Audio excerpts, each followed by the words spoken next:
Vamos dar seguimento aqui com síndromes coronarianas agudas, né, dentro do vascular de emergência. Então, a doença arterial coronariana, DAC, representa a principal causa de óbito no mundo, estando entre as patologias de maior impacto clínico e financeiro.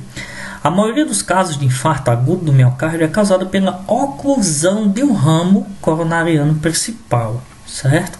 Então, a obstrução e, consequentemente, a redução do fluxo coronariano se deve normalmente pela ruptura física de uma placa arteriosclerótica, como consequente formação de um trombo oclusivo.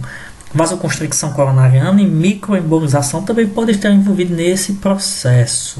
Aproximadamente 2 a 6% dos pacientes com dor torácica não têm o diagnóstico de IAM estabelecido e são inadvertidamente liberados. Por isso que pacientes que não têm sintomatologia, não fazem ECG e são liberados para casa muitas das vezes. Por outro lado, mais de 60% dos pacientes hospitalizados por suspeita de síndromes coronarianas agudas após avaliação intra-hospitalar não confirmam IAM ou angina estável. Certo? O diagnóstico inicial de síndromes coronarianas agudas é baseado na história clínica, nos fatores de risco e em grau variável, nos achados do eletrocardiograma. É isso aí, o famoso ECG. E os sintomas são ocasionalmente isquemia miocárdica e a causa subjacente é um desequilíbrio entre oxigênio e nutrientes ao miocárdio. Avaliação e estabilização. Os profissionais devem ter o conhecimento básico para avaliar e estabilizar os pacientes com síndromes coronarianas agudas. Estes pacientes apresentam sinais e sintomas de síndromes coronarianas e inclusive um possível infarto agudo do miocárdio. Os profissionais devem estar aptos a responder duas perguntas-chave. Primeira, qual é a probabilidade de os sinais e sintomas serem devidos à síndrome coronariana aguda? E a segunda, quais as chances para o desenvolvimento de eventos cardíacos adversos, como IAM, acidente vascular encefálico, insuficiência cardíaca e arritmias graves? Deve-se sempre questionar isso aí. O ECG inicial de 12 derivações é usado em todos os casos de síndromes coronarianas agudas para classificar os pacientes entre 1 e 3 categorias de ECG, cada uma com estratégias distintas de avaliação e tratamento. As 3 categorias são: primeiro, supradesnivelamento do segmento ST, sugestivo de lesão aguda atual, infradesnivelamento de segmento ST, sugestivo de isquemia, e ECG normal ou não diagnóstico. Então a gente classifica nessas 3 categorias, que é o famoso supra-ST, que é sugestivo de lesão aguda atual, infradesnivelamento de segmento ST, sugestivo de isquemia, e ECG normal não diagnóstico. Beleza. Aí é um IAM com supra-ST, certo? Eu gostaria que vocês tentassem diagnosticar aí, ver onde é que tem um supra, né? Não tá difícil, e depois a gente dá uma observada, né? E aí um IAM sem supra ou o infra, no caso, infradesnivelamento do segmento ST, também como o outro, eu gostaria que vocês tentassem buscar aí, ver o achado, onde é que vocês acham que... E o ECG normal não diagnóstico, né? Que aí é um ECG aparentemente normal, né? E aí não dá um diagnóstico pelo eletro, mas o paciente apresenta sintomatologia, então a gente mantém esse paciente em observação. Então, os principais componentes desse caso são identificação, avaliação e triagem de desconforto torácico isquêmico agudo, tratamento inicial de possível síndrome coronariana aguda, ênfase em reperfusão precoce do paciente com síndromes coronarianas agudas ou infarto agudo do miocárdio com supra-ST. Ritmos de síndromes coronarianas agudas, né? Então, pode ocorrer morte cardíaca súbita e bradicardias instáveis com isquemia aguda. Se faz necessário ter o conhecimento para prevenir tais ritmos e estar preparado para possível RCP, desfibrilação e administração de fármacos ou marcapasso de antibradiarritmia sintomática. Medicamentos para as síndromes coronarianas agudas. O foco está no tratamento precoce e a prioridade de rápida reperfusão, alívio da dor isquêmica e tratamento de complicações iniciais potencialmente fatais. A reperfusão pode envolver o uso de tratamento fibrinolítico ou angiografia coronariana com intervenção coronariana percutânea, que é o ICP, que é a angioplastia com o uso do balão stent, né? Então aí vem aqui o famoso cateterismo e a angioplastia, tá bom? Então o tratamento inicial envolve o uso para aliviar o desconforto isquêmico, dissolver coágulos, inibir a trombina e as plaquetas. As medicações são oxigênio. E aí vem, olha só, eu gostaria de oferecer isso aqui para vocês. O oxigênio, a Sociedade Brasileira de Cardiologia não está obrigando o uso de oxigênio de forma rotineira obrigatória.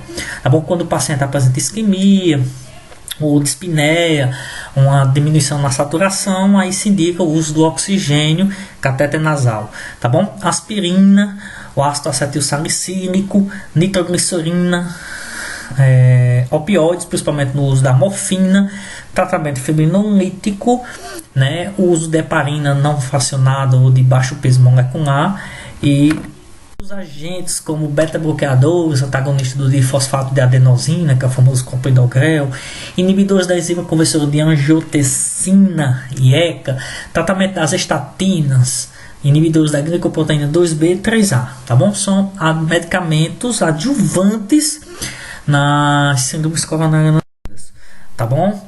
E resposta à parada cardiorrespiratória hospitalar. Metade dos óbitos de pacientes com síndromes coronarianas agudas acontece antes da entrada no hospital. A fibrilação ventricular e a taquicardia ventricular sem pulso são os ritmos de precipitação na maioria desses óbitos.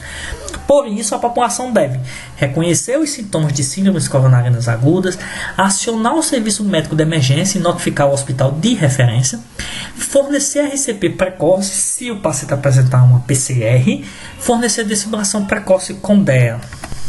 Importante, vamos aí, essa observação. As metas principais são identificação de pacientes com IAM com supra-ST e triagem para o tratamento de reperfusão precoce, alívio do desconforto torácico e isquêmico, prevenção de eventos adversos maiores, como óbito, infarto agudo do miocárdio não fatal e a necessidade de revascularização urgente pós-infarto. Fisiopatologia da síndrome coronariana. Creio eu que vocês já tenham visto bem essa fisiopatologia, né? Então aqui é só um resumo que o tratamento de reperfusão abre a artéria coronária ocluída com fármacos fibrinolíticos, antes chamados de trombolíticos. Lembrando que esses fibrinolíticos, o ideal é utilizá-los até 12 horas após os primeiros sintomas. Após isso, o indicado é o CAT mesmo, certo? Os meios mecânicos, né? Que aí vem o CAT e angioplastia. A intervenção coronária percutânea permite a dilatação com balão, que é a angioplastia, ou inserção de um stent na artéria coronária ocluída. Pacientes com aterosclerose, né, coronária podem desenvolver um espectro de síndromes clínicas que reagem graus variados de oclusão, graus, certo, gente? Aí, ó, variados de oclusão da artéria coronária. Sinais e condições. Você deverá ser capaz de identificar o desconforto torácico sugestivo de isquemia, um desconforto torácico retroesternal. O paciente pode perceber mais com uma pressão ou um aperto do que uma dor propriamente dita. Os sintomas sugestivos são pressão no peito, que é peito cheio, aperto ou dor no mediastino, perdurando por vários minutos, desconforto irradiando para o ombro, pescoço ou ambos os braços e mandíbula, dorso, escápula, né? Síncope, diaforese, náusea, vômito, dispneia, súbito inexplicável. Tudo isso pode apresentar, como às vezes nem tudo isso também pode apresentar. Ou seja, às vezes o paciente está com supra-ST, está com IAM, está com a síndrome coronariana aguda e não apresenta todos esses sintomas, né? Então prestem atenção na história clínica desse paciente, colhem as informações necessárias. Se houver necessidade, solicite o brevemente possível um ECG. Então o ECG ele não deve esperar CKMB, troponinas para dar um diagnóstico de indicação do fibrinolítico, certo? Então, preste muitas considerações importantes. O ECG é fundamental para o processo de estratificação inicial de risco. Como eu disse, então fez o ECG, apresentou alteração no ECG, então já indica fator de risco. Como consequência, os profissionais de saúde obtêm marcadores cardíacos, CKMB, troponinas cardíacas, foi o que eu acabei de dizer a vocês, né?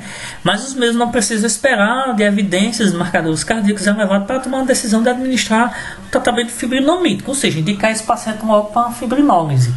Né? Ao realizar uma angiografia coronária diagnóstica com intervenção coronariana percutânea, angioplastia, stent, em pacientes com IAM com supra-ST. Aqui também nas síndromes coronarianas agudas a gente tem a cadeia de sobrevivência, certo? Como lá na parada, que é similar à da PCR. Seus erros interligam as ações a serem tomadas, né? Então, rápido reconhecimento e reação dos sinais de aviso de IAM, rápido envio do serviço médico de emergência, rápida avaliação diagnóstico, tratamento de emergência e rápido tratamento, né? Então, isso aí é uma cadeia de sobrevivência para evitar uma parada cardíaca ou evento cardiovascular de prognóstico sombrio, tá bom? O oxigênio, como eu tinha dito lá, o cateter nasal de 2 a 4 litros, se o paciente estiver dispneico, hipoxêmico, com sinais de insuficiência cardíaca e se a saturação estiver abaixo de 90.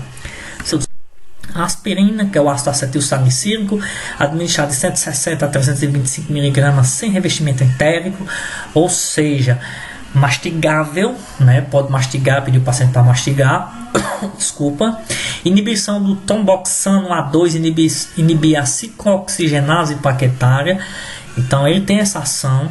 Se o paciente não tiver histórico de alergia verdadeira, não houver hemorragia, dê aspirina. A aspirina é melhor absorvida, mastigável. O uso de nitroglicerina, que é o trinidato-gliceril, reduz o desconforto torácico, isquêmico e tem efeito hemodinâmico. Olha só. O caso da nitroglicerina e da morfina, eles são venodilatadores, então pacientes hipotensos não podem utilizar, tá bom?